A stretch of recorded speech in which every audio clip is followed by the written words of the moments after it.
Satu rakaman mencuri perhatian ramai apabila sebuah kenderaan pacuan 4 roda dikatakan tiba-tiba terbabas masuk ke dalam parit di satu jalan sempit. Insiden mencemaskan itu berlaku mungkin akibat pemandu yang terlebih yakin ketika melalui laluan kecil tersebut sebelum tayar hadapan kereta itu hilang kawalan lalu tergelincir masuk ke dalam parit. Apa yang lebih mencuri perhatian, aksi spontan orang ramai di situ yang berpakat gigi membantu menarik mengeluarkan pacuan 4 roda itu daripada parit. Rata-rata netizen terhibur dengan insiden yang berlaku. Sungguh pelucu, kejadian ini turut menjadi peringatan kepada pengguna jalan raya supaya lebih berhati-hati terutama ketika melalui kawasan sempit dan berbahaya.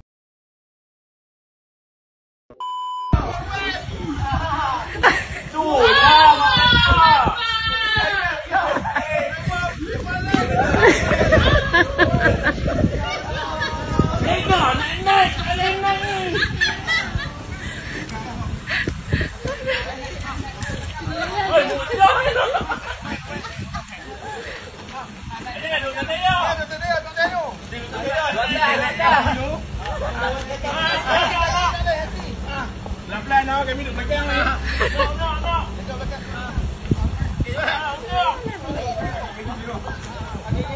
Pelan-pelan. Nanti tak tu mati.